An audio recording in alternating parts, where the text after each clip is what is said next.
Hello friends, आज मैं आप लोगों के लिए कुछ इम्पोर्टेंट एमसीक्यूज लेके आई हूँ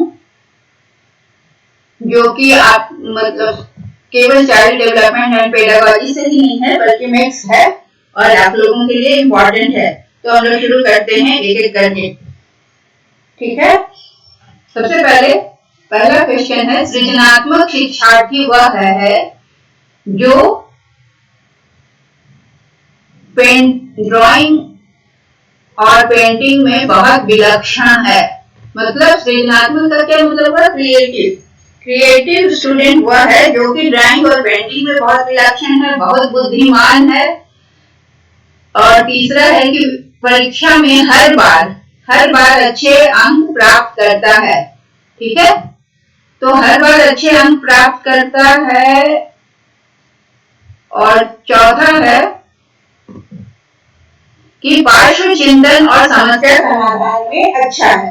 तो अब सृजनात्मक किसको कहते हैं? सृजनात्मक शिक्षार्थी वह होता है जो हर समय जब भी वो कुछ करता है तो कुछ नया करता है। कुछ सृजनात्मक नई सोच, नोवाइस, कुछ नए आइडिया, नए विचार, नए तरीके से सोचता है। तो ड्राइंग पेंटिंग में विलक्षण ये नहीं हुआ बहुत बुद्धिमान है, ये नहीं, बल्कि इसका आंसर है पार्श्व चिंतन और समस्या समाधान में अच्छा है। तो पार्श्व चिंतन का क्या मतलब हुआ कि कोई भी समस्या का या पार्श्व चिंतन है कि किसी भी प्रॉब्लम को वो इनडायरेक्ट और क्रिएटिव अप्रोच से, दूसरे तरीके से, एक नया तरीके से किसी भी समस्या का समाधान करता है, तो उसे हम कहते हैं पार्श्व चिंतन। पार्श्व चिंतन का मतलब होता है कि लैटरल थिंकिंग, जो कि एक इनडायरेक्ट क्रिएटिव अप्रोच होता है, जो कि इनडायरेक्ट क्रिएटिव अप्रोच से वो नई सोच से, नए तरीके से समस्या का समाधान अच्छे तरीके से करता है, तो उसे हम सृजनात्मक विद्यार्थी कहते हैं। तो जो कुछ नया सोच करे, जैसे क्रिएटिविटी का जो भी टेस्ट होता है ना, जो टेस्ट बना होता है, तो वो टेस्ट में जब भी आप करेंगे ना, तो बाकर मेहंदी का एक टेस्ट है उसमें, तो उसमें जो भी सबसे एब्सर्ड आंसर आता है उसको ज्यादा पॉइंट्स मिलते हैं, वो सृजनात्मक माना जाता है। क्यों? क्योंकि उसकी सोच एकदम एब्सर्ड, एकदम उटपटांग सोच जो होती है, उसको नया मानकर उसे ज्यादा पॉइंट्स मिलते हैं। तो इस नए सोच वाले व्यक्ति को सृजनात्मक कहा जाता है। वो देखने में, सुनने में उटपटांग लगता है, लेकिन बिल्कुल नई सोच होती है, इसलिए उसका महत्व ज्यादा हो जाता है। दूसरा, व्यक्तिगत शिक्षार्थी एक दूसरे से किस चीज में भिन्न होते हैं? बुद्धि एवं विकास के सिद्धांतों में भिन्न होते हैं, या विकास की दर में भिन्न होते हैं, या विकास का क्रम अलग होता है, या विकास की सामान्य क्षमता होती है। तो ये देखिए, एक शिक्षार्थी जो है, एक स्टूडेंट दूसरे स्टूडेंट से किस चीज में भिन्न होता है? तो वो विकास की दर में भिन्न होता है। सबका ग्रोथ का दर जो होता है, रेट अलग अलग होता है, ठीक है। तो वो विकास की दर में जो अंतर होता है, वो एक विद्यार्थी को दूसरे से भिन्न करता है, ठीक है। अगला क्वेश्चन है, सामाजिक अध्ययन, सोशल साइंस जिसको कहते हैं, शिक्षण का मुख्य उद्देश्य क्या है? छात्रों में निम्नलिखित भावना का विकास करना। सामाजिक अध्ययन का क्या मतलब है कि जो सोशल स्टडी हम पढ़ते हैं, तो उसका मुख्य उद्देश्य क्या है? राष्ट्रीयता की भावना का विकास करना, या प्रांतीयता की भावना का विकास करना, या स्थान विशेष की भावना का विकास करना, ठीक है। तो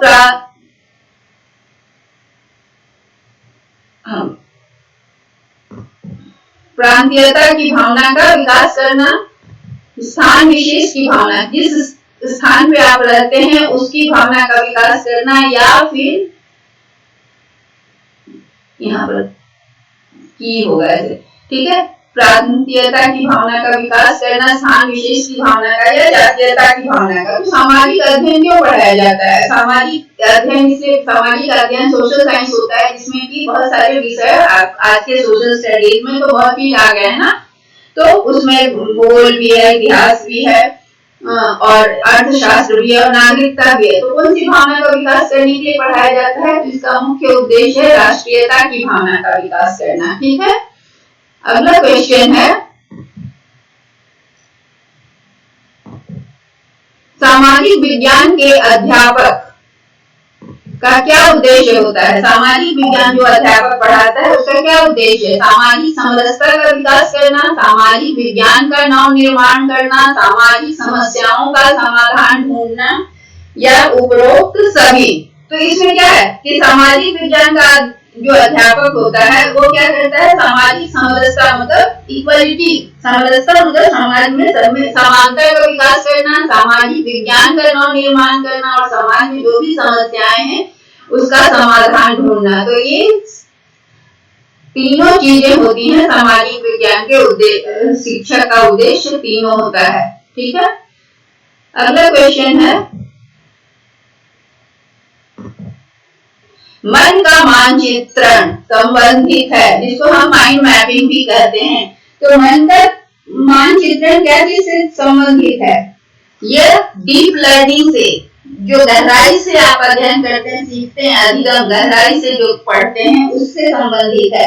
ये क्या है कि रंग, डायग्राम, चार्ट, इन सब की मदद से किसी भी सब्जेक्ट को लंबे समय तक याद रखने की प्रक्रिया है।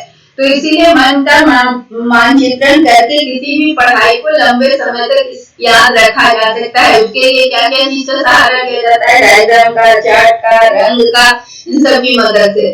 तो मन का मानचित्रण संबंधित है साहसिक क्रिया की योजना से, बोध बढ़ाने के तकनीक से, मन की क्रियाशीलता पर अनुसंधान से या मन का चित्र बनाने।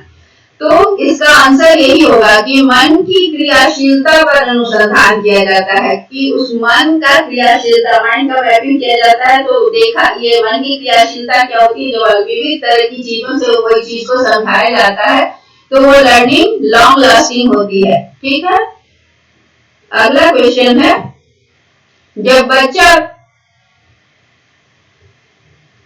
वह अवस्था जब बच्चा तार्किक रूप से वस्तुओं और घटनाओं के विषय में चिंतन प्रारंभ करता है, वह कौन सी अवस्था है? ठीक है, तो इसमें औपचारिक संक्रियात्मक अवस्था बताया गया। सारी अवस्थाएं पियाजे के द्वारा बताई गई हैं। औपचारिक संक्रियात्मक अवस्था जो होती है वो 12 वर्ष से शुरू होकर वयस्क होने तक होती है और इसमें बालक का मन, मस्तिष्क परिपक्व होने लगता है। पूर्व संक्रियात्मक अवस्था में क्या होता है कि वो बच्चा जो है 2 से 7 साल की अवस्था में होता है। इसमें बालक स्वकेंद्रित न होकर दूसरे के संपर्क में आकर ज्ञान अर्जित करता है। तो इसे हम पूर्व संक्रियात्मक अवस्था कहते हैं। तो इसमें बालक खेल से और चित्र से और किसी भी चीज से, लोगों से वो ज्ञान अर्जित करता है और संपर्क करके ज्ञान बढ़ाता है। तीसरा है संवेदी प्रेरक अवस्था। संवेदी प्रेरक अवस्था 0 से 2 साल की अवस्था होती है। इसमें शरीर का विकास बहुत तेजी से होता है, लेकिन भावना का विकास होता है, लेकिन बच्चा क्या होता है कि वो स्व केंद्रित रहता है और उसमें मतलब बहुत ज्यादा ज्ञान का विकास नहीं, शारीरिक विकास बहुत तेज होता है। मूर्त संक्रियात्मक अवस्था में क्या होता है, यह 7 से 11 साल की अवस्था में होता है। इसमें बहुत सारी मानसिक प्रतिभाओं का प्रदर्शन होता है और बच्चे का विकास होता है। तो जब वह अवस्था, जब बच्चा तार्किक रूप से वस्तुओं और घटनाओं के विषय में जब चिंतन आरंभ करता है, तो वह अवस्था होती है मूर्त संक्रिय अवस्था। ये 7 से 11 साल की अवस्था होती है, जहाँ पर ये बच्चा जो है सो तार्किक रूप से वस्तु क्यों है और घटना के विषय में सोचना आरंभ करता है। ये 7 से 11 साल की अवधि होती है, जिसमें वो विभिन्न मानसिक प्रतिभाओं का प्रदर्शन करता है। ये पियाजे का दिया हुआ है 4 स्टेज। ठीक है, 7वां क्वेश्चन है कि विशेष रूप से प्राथमिक स्तर पर विद्यार्थियों को सीखने संबंधी समस्याओं को संबोधित करने का सबसे बेहतर तरीका क्या है? प्राइमरी लेवल पर स्टूडेंट्स के लर्निंग के लिए जो समस्या लर्निंग में है उसको कैसे एड्रेस किया जाए, कैसे उसको सुधारा जाए, इसके लिए कौन सा तरीका अपनाया जाए इन चारों में से, जिससे कि वो बच्चे अब सीखने की तरफ ज्यादा ध्यान दे सके। तो क्या है कि महंगी और चमकदार सहायक सामग्री का प्रयोग करना, सरल और रोचक पाठ्य पुस्तकों का प्रयोग करना, कहानी कथन पद्धति का प्रयोग करना, अक्षमता के अनुरूप विभिन्न शिक्षण पद्धतियों का प्रयोग करना। अक्षमता का मतलब हुआ कि सारे बच्चे एक जैसे सक्षम नहीं होते, ठीक है। तो अगर कोई बच्चा अक्षम है या जैसा सक्षम है, अक्षम और सक्षम दोनों होगा। यहाँ अक्षमता और सक्षमता के अनुसार जो बच्चा ज्यादा तेज है उसके लिए अलग शिक्षण पद्धति का प्रयोग करना, उसके लिए प्रोजेक्ट विधि का करना उपयोग करना, या लेबोरेटरी विधि, या मतलब थोड़ा हाई लेवल की शिक्षण पद्धति का प्रयोग करना। और जो बच्चे कमजोर हैं उनके लिए उनके हिसाब से डिडक्टिव विधि से और इंडक्टिव मेथड हम सक्षम लोगों के लिए प्रयोग करें। तो इससे क्या हुआ कि विभिन्न शिक्षण पद्धति, हर बच्चे के लिए अलग अलग शिक्षण पद्धति अपनाई जाएगी, तब विद्यार्थियों को जो सीखने संबंधी समस्या है उसका समाधान को हम एड्रेस कर पाएंगे, उसका समाधान कर पाएंगे, ठीक है। अगला क्वेश्चन है क्वेश्चन नंबर 8। प्रत्येक शिक्षार्थी स्वयं में विशिष्ट है, इसका क्या अर्थ है? हर स्टूडेंट अपने आप में स्पेशल है। इसका क्या मतलब हुआ कि कोई भी दो शिक्षार्थी अपनी योग्यताओं, रुचियों और प्रतिभाओं में एक समान नहीं होते। शिक्षार्थियों में न तो कोई समान विशेषताएं होती है, न ही उनके लक्ष्य समान होते हैं। सभी शिक्षार्थियों के लिए एक समान पाठ्यचर्या संभव नहीं है। एक विषम रूपी कक्षा में शिक्षार्थियों की क्षमताओं को विकसित करना असंभव है। तो यहाँ पर क्या है, इसका मतलब पूछा जा रहा है कि हर स्टूडेंट अपने आप में स्पेशल है। इसका क्या अर्थ हुआ? इसका मतलब यही हुआ कि कोई भी दो शिक्षार्थी, एक क्लास में 40 बच्चे हैं, 40 बच्चे अपनी योग्यता, रुचि और प्रतिभा में एक समान नहीं होते। कोई भी दो व्यक्ति एक जैसा नहीं होता। तो इसका मतलब हुआ कि हर शिक्षार्थी, हर स्टूडेंट अपने आप में क्या है, स्पेशल है, विशिष्ट है। इसलिए ये इसका अर्थ यही है कि कोई भी दो शिक्षार्थी एक जैसे नहीं होते, ठीक है। अगला क्वेश्चन है क्वेश्चन नंबर 9। कक्षा में सामाजिक रूप से उपेक्षित बच्चों को प्रोत्साहन देने के लिए आप क्या करेंगे? बहुत सारे बच्चे ऐसे होते हैं जो समाज में उपेक्षित होते हैं, वैसे बच्चे भी क्लास में साथ पढ़ने आ जाते हैं। सभी तरह के बच्चे एक साथ पढ़ते हैं क्योंकि अब समावेशी शिक्षा हो गया है। इंक्लूसिव एजुकेशन में हर काम किसी भी बच्चे को सेग्रीगेट नहीं कर सकते, अलग थलग नहीं कर सकते, सब बच्चों को साथ लेकर कक्षा में पढ़ाना होता है। तो हम क्या करेंगे, जो सामाजिक रूप से उपेक्षित है समाज में, तो सामाजिक कुरीतियों पर कटाक्ष करेंगे, अंधविश्वासों की उपेक्षा करेंगे, समाज की रीति रिवाजों का विश्लेषण करेंगे, समाज की बुराइयों को कम करने एवं अच्छाइयों को प्रोत्साहित करेंगे, ठीक है। यहाँ पर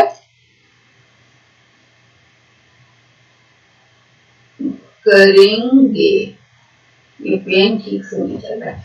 तो क्या करेंगे, आप एक टीचर के रूप में आपसे पूछा जा रहा है कि जो बच्चा समाज में उपेक्षित है उसके प्रोत्साहन के लिए आप क्या करेंगे? तो आप कटाक्ष तो नहीं करेंगे, अंधविश्वासों की उपेक्षा नहीं करेंगे, रीति रिवाजों का विश्लेषण करने से कोई सुधार तो नहीं होगा। तो आपको क्या करना होगा कि समाज की बुराइयों को कम करने और अच्छाइयों को प्रोत्साहित करेंगे। तो उससे क्या होगा कि बच्चों को समान अवसर देंगे, समान रूप से सब बच्चों के साथ रहेंगे और उनको प्रोत्साहित करेंगे, सब बच्चों के साथ मिलकर उन्हें बराबरी का दर्जा देंगे, ठीक है। तो टीचर को हमेशा पॉजिटिव रहना होगा। जब भी टीचर से रिलेटेड क्वेश्चन होगा आपको क्या करना होगा, उसका आंसर पॉजिटिव, सकारात्मक देना पड़ेगा। अगला क्वेश्चन है, समाज में विद्वानों की नियामक मानदंड संबंधी आयाम निम्नलिखित आयामों में से किसे शामिल करते हैं? मानदंड क्या होता है? रेगुलेटरी स्टैंडर्ड जो होता है वो उसके विभिन्न आयाम होते हैं। तो उसमें क्या होता है कि आयाम जो होते हैं वो मानदंड सामाजिक होता है, इसमें व्यक्ति की भूमिका गौण होती है और ये समाज, इसका निर्माण या विघटन, जो भी आयाम होता है, मानदंड संबंधी आयाम होता है, उसका निर्माण या विघटन सामाजिक रूप से होता है। तो आप समाज विद्वानों की नियामित मानदंड संबंधी आयाम किसको शामिल करते हैं? तो समाज के जो विद्वान हैं वो मानदंड को किस आधार पर शामिल करते हैं, किस आयाम पर? उपयोगिता, अकाट्यता, प्रासंगिकता या समानता। तो सामाजिक विज्ञान वाले जो होते हैं वो समानता संबंधी आयाम को शामिल करते हैं, ठीक है, क्योंकि समाज में समानता लाना है और समाज में समानता होने से ही किसी देश का विकास होगा, किसी समाज का विकास होगा। बच्चे दुनिया के बारे में अपनी समझ का सृजन करते हैं। इसका श्रेय किसको जाता है? ये किसने कहा? बच्चे दुनिया के बारे में अपनी समझ का सृजन खुद करते हैं, ठीक है, अपनी समझ का सृजन करते हैं। ये किसने कहा है? ये कथन पियाजे का है। पियाजे ने बच्चों की 4 अवस्थाओं का कॉग्निटिव डेवलपमेंट या ज्ञानात्मक विकास के बारे में बताया। तो ये स्टेटमेंट पियाजे का है, ठीक है। अगला क्वेश्चन है, शिक्षा के क्षेत्र में पाठ्यचर्या शब्दावली किसकी ओर संकेत करती है? पाठ्यचर्या को हम क्या कहते हैं? करिकुलम, ठीक है। तो पाठ्यचर्या किसको सम्मिलित करती है शिक्षा के क्षेत्र में? विद्यालय का संपूर्ण कार्यक्रम जिसमें विद्यार्थी प्रतिदिन अनुभव प्राप्त करते हैं, मूल्यांकन प्रक्रिया, शिक्षण पद्धति और पढ़ाई जाने वाली विषय वस्तु, कक्षा में प्रयुक्त की जाने वाली पाठ्य सामग्री। तो देखिए सिलेबस में क्या होता है कि पढ़ाई जाने वाली विषय वस्तु शामिल होती है, वो विषय वस्तु सिलेबस में। लेकिन पाठ्यचर्या में क्या होता है कि आप पढ़ाई के साथ साथ विषय वस्तु के साथ साथ पाठ्य सहगामी क्रियाओं को भी शामिल करते हैं। तो जो भी पाठ्य सहगामी जैसे स्पोर्ट्स हुआ, डिबेट हुआ, म्यूजिक, डांस, जो भी हुआ को करिकुलर एक्टिविटी पढ़ाई के साथ साथ, तो उसे हम पाठ्यचर्या शब्दावली कहते हैं, पाठ्यचर्या कहते हैं। तो इसमें इसका आंसर होगा पाठ्यचर्या के संपूर्ण कार्यक्रम जिसे विद्यार्थी प्रतिदिन अनुभव करते हैं, ठीक है। अगला क्वेश्चन है, सिलेबस केवल पढ़ाई के किताब से संबंधित होता है और पाठ्यचर्या किताब के साथ साथ और भी एक्टिविटीज जो होती हैं स्कूल में। अगला क्वेश्चन है, निम्न में से किसने कहा शिशु अपने और अपने संसार के अधिकांश बातें खेल के माध्यम से सीखता है? तो ये कथन है स्ट्रैंग का, ठीक है। स्ट्रैंग ने कहा था कि शिशु अपने और अपने संसार की अधिकांश बातें खेल से सीख जाते हैं। अगला क्वेश्चन है, विकास कभी न समाप्त होने वाली प्रक्रिया है, यह किसने कहा? यह विचार किस सिद्धांत से संबंधित है कि विकास कभी भी समाप्त नहीं होने वाली प्रक्रिया है? तो इसमें दिया गया है निरंतरता का सिद्धांत, अंतर संबंध का सिद्धांत, अंतर क्रिया का सिद्धांत और एकीकरण का सिद्धांत। निरंतरता का संबंध क्या हुआ कि ये लगातार चलता रहता है। विकास को अगर माने तो ये निरंतर चलने वाली प्रक्रिया है। इसका आंसर तो यही होगा निरंतरता का सिद्धांत। विकास कभी भी नहीं रुकती है, जन्म से लेकर मृत्यु तक विकास होता रहता है। उसके बाद अंतर संबंध क्या होता है? अंतर संबंध का मतलब होता है जब दो या दो से अधिक चीजें एक दूसरे से रिलेटेड होती हैं तो उसे हम अंतर संबंध कहते हैं, इंटरैक्शन जिसको इंग्लिश में कहते हैं। अंतर क्रिया इंटरैक्शन हुआ। अंतर क्रिया का सिद्धांत क्या बोलता है और क्या बताता है कि अंतर क्रिया होता है जब सभी जीव जंतु, मानव, भौतिक वातावरण जैसे वायु, जल, मृदा सब मिलकर जब आपस में अंतर क्रिया करते हैं और क्या होता है प्रकृति का संतुलन बना रहता है। इंटरैक्शन करके प्रकृति का संतुलन को बनाए रखते हैं तो उसे अंतर क्रिया का सिद्धांत कहते हैं। और एकीकरण का सिद्धांत क्या है कि सब चीज को इकट्ठा करना, इंटीग्रेट करना। तो विकास क्या है? विकास तो निरंतरता का सिद्धांत है, ये कंटिन्यूअस होता रहता है। अगला क्वेश्चन है,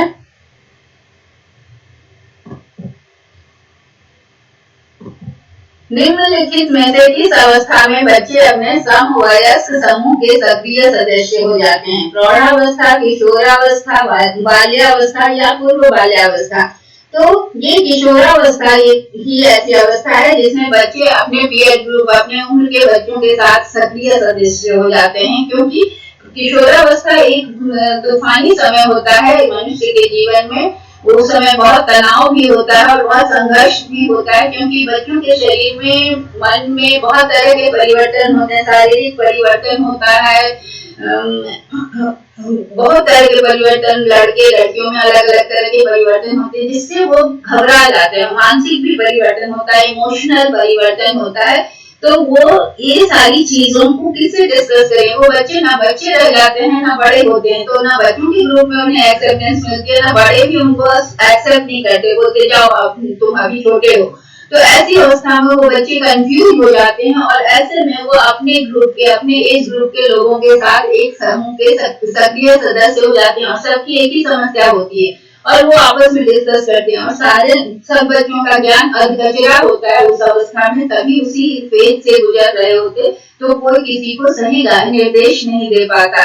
लेकिन उस समय वो सबसे ज्यादा अपने समवयस्क समूह या पीयर ग्रुप से प्रभावित होते हैं और उनकी बातों को बहुत ज्यादा मानते हैं। तो इसका आंसर होगा किशोरावस्था। ये जीवन का सबसे महत्वपूर्ण काल होता है, इसमें बच्चों को बहुत सही गाइडेंस देने की आवश्यकता होती है, माता पिता को बहुत धैर्य रखने की आवश्यकता होती है और ऐसे बच्चों को बहुत केयर से हैंडल करना होता है, शिक्षकों को भी और घर परिवार को भी।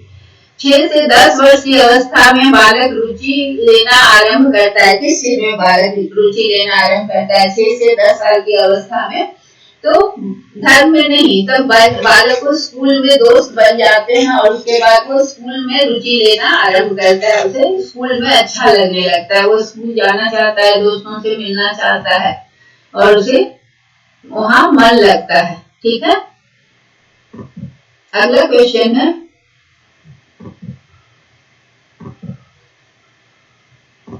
क्वेश्चन नंबर 17, प्रगतिशील शिक्षा पद्धति। प्रगतिशील शिक्षा पद्धति क्या होती है? पुस्तक केंद्रित, बाल केंद्रित, अध्यापक केंद्रित या पाठ्यक्रम केंद्रित? तो प्रगतिशील प्रोग्रेसिव एजुकेशन जो है ये एक शैक्षणिक आंदोलन चला जो कि 19th सेंचुरी में शुरू हुआ और इस आंदोलन में इस प्रगतिशील शिक्षा पद्धति में क्या हुआ कि लर्निंग बाय डूइंग, करके सीखना, समस्या समाधान विधि, रटने के बजाय कार्य करके सीखना, प्रॉब्लम सॉल्विंग आया, क्रिटिकल थिंकिंग आया, रटने और ग्रुप वर्क, ये सारी चीजों का और बच्चों के हिसाब से शिक्षण, ये सारी पद्धति जब आई तो उसे प्रगतिशील शिक्षा पद्धति कहते हैं और ये शिक्षा पद्धति बाल केंद्रित होती है, बच्चों के हिसाब से शिक्षा। ये 19वीं शताब्दी के अंत में शुरू हुआ था।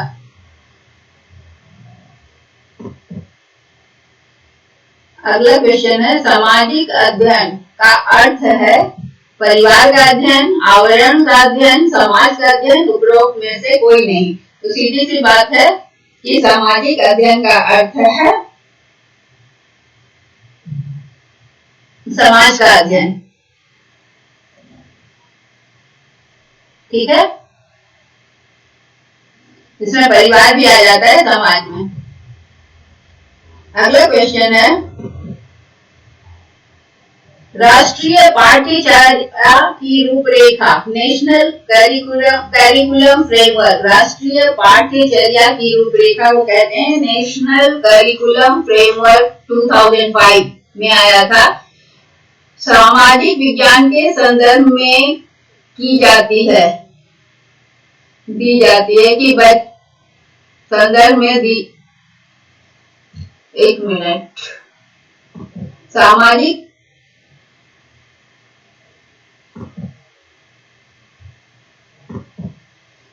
विज्ञान के संदर्भ में दी जाती है, यहाँ टाइपिंग एरर है,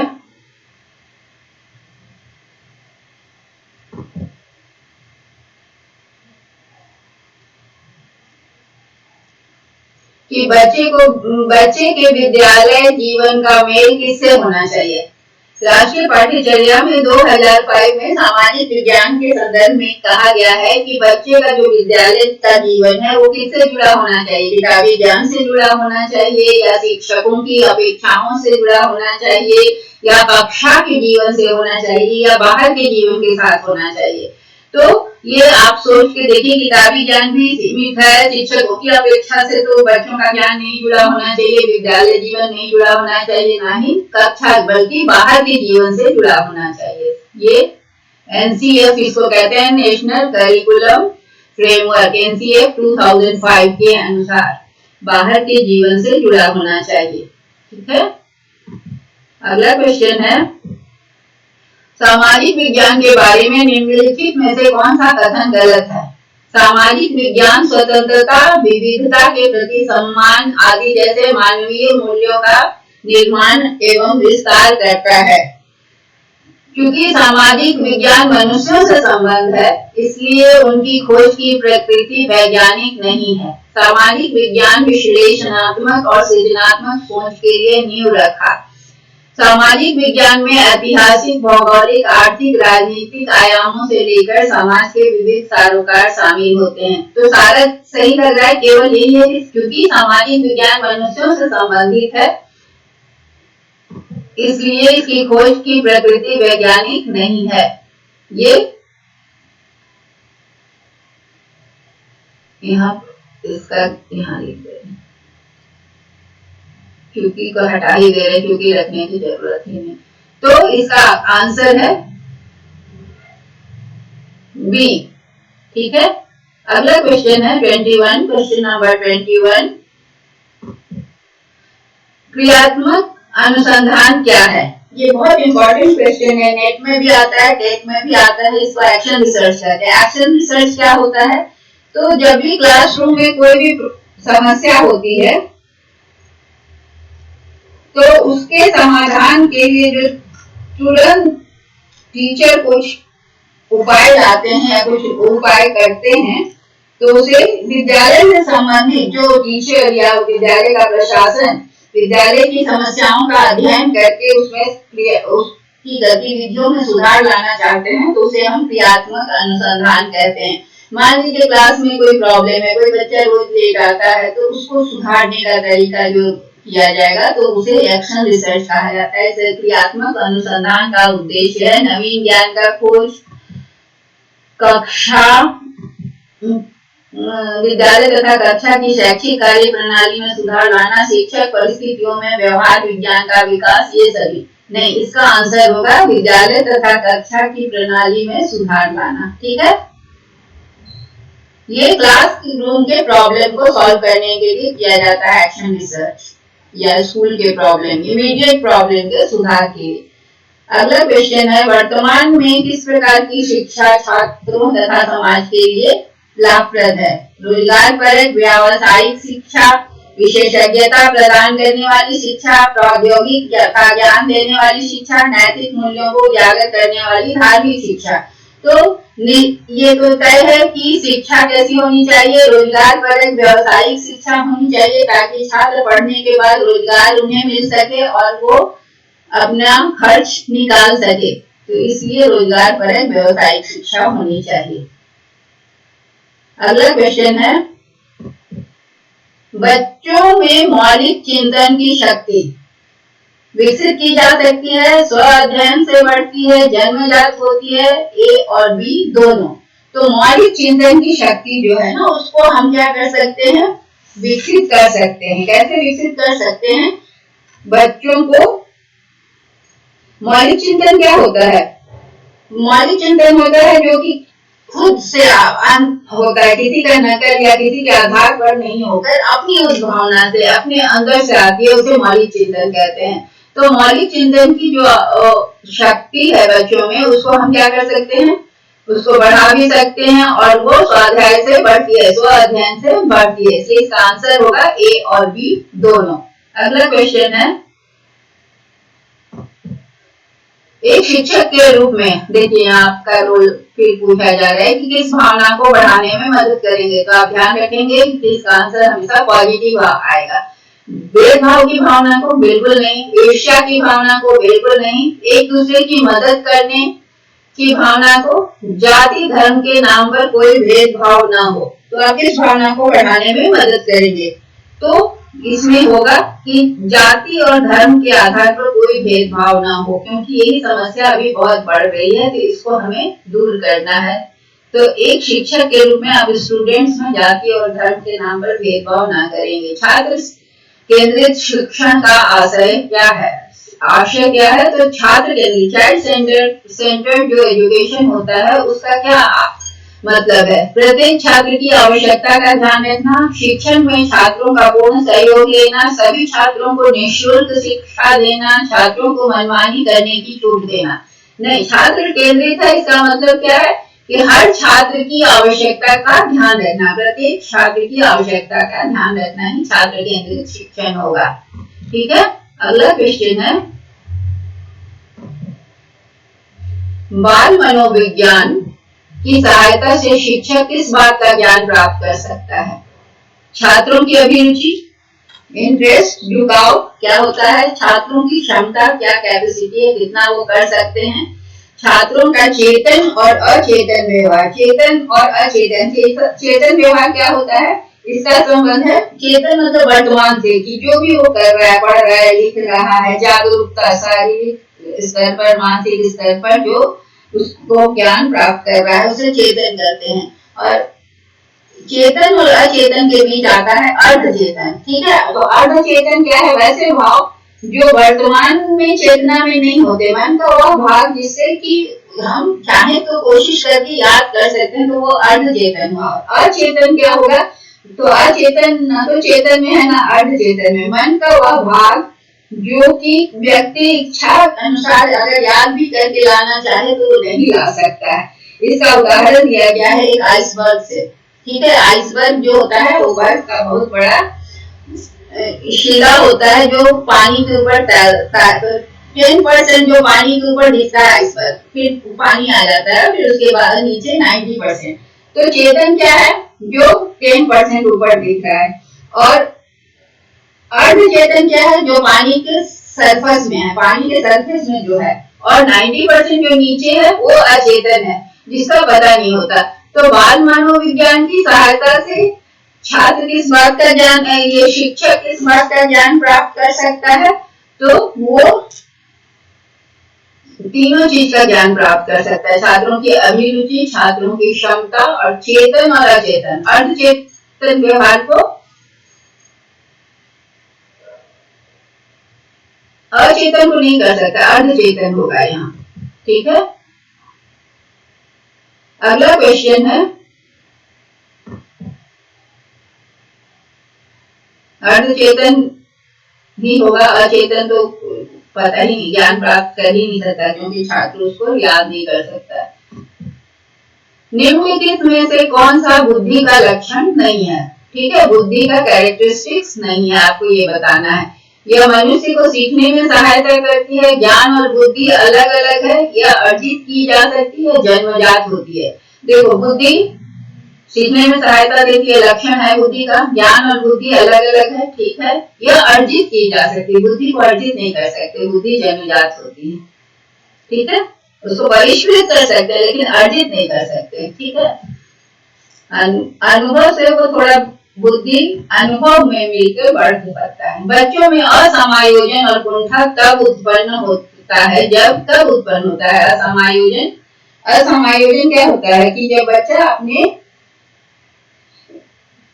अपने इच्छा को दबाता है और मेंटली इमोशनली वो बैलेंस नहीं होता है, समाज से दुखी रहता है, तो उसे कहते हैं असमायोजन। ठीक है, और कुंठा कब होता है? जब किसी चीज को वो प्राप्त करना चाहता है, रिजल्ट अच्छा करना चाहता है और नहीं कर पाता है किसी भी वजह से, चाहे तो पारिवारिक कलह की वजह से या बिजली की समस्या से, या उसको घर में कोई पढ़ाने वाला नहीं है, तो अगर इस वजह से उसे असफलता मिलती है तो उसे कुंठा होती है।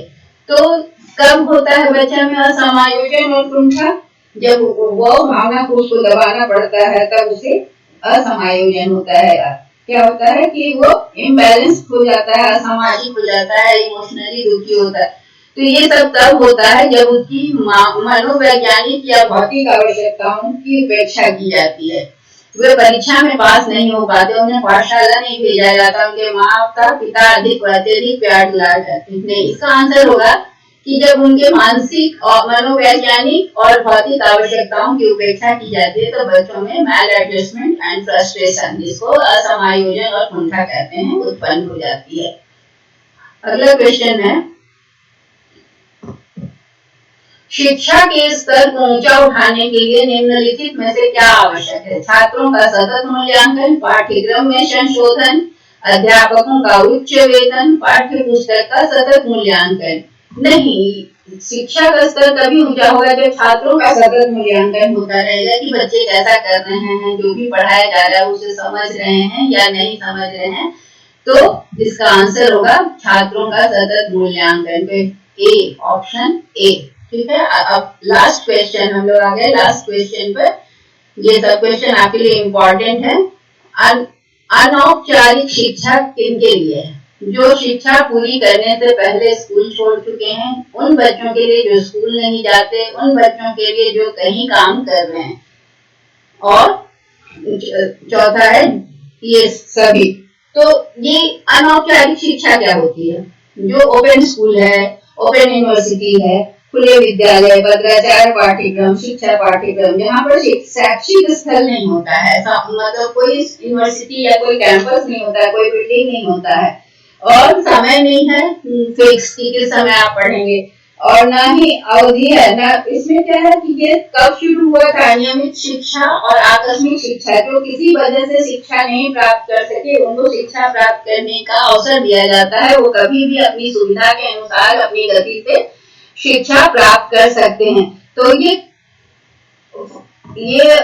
किन्हें दिया जाता है? इसको हम कहते हैं ये खुला पाठ्यक्रम, पत्राचार पाठ्यक्रम, ओपन यूनिवर्सिटी, इग्नू है सबसे अच्छा उदाहरण अनौपचारिक शिक्षा के लिए। तो ये सारे उन सब लोगों के लिए जो शिक्षा नहीं, स्कूल छोड़ चुके हैं, जो स्कूल नहीं जाते या जो कोई काम कर रहे हैं, तो काम से लौटने के बाद वो अपनी पढ़ाई को जारी रख सकते हैं अपनी गति से, अपने समय से, और उन्हें कोई क्लासरूम अटेंड नहीं करना पड़ता है, वो किसी बंधन में नहीं रहते हैं और अपनी सुविधा से पढ़ सकते हैं। तो इसका अर्थ हुआ कि ये सभी, इसका आंसर है ये सभी, ठीक है। तो ये हो गया आज आप लोगों का आज का ये 30 क्वेश्चन। ये क्वेश्चन आपके लिए बहुत इंपॉर्टेंट होगा, आप इसको ध्यान से देखेंगे। Thank you.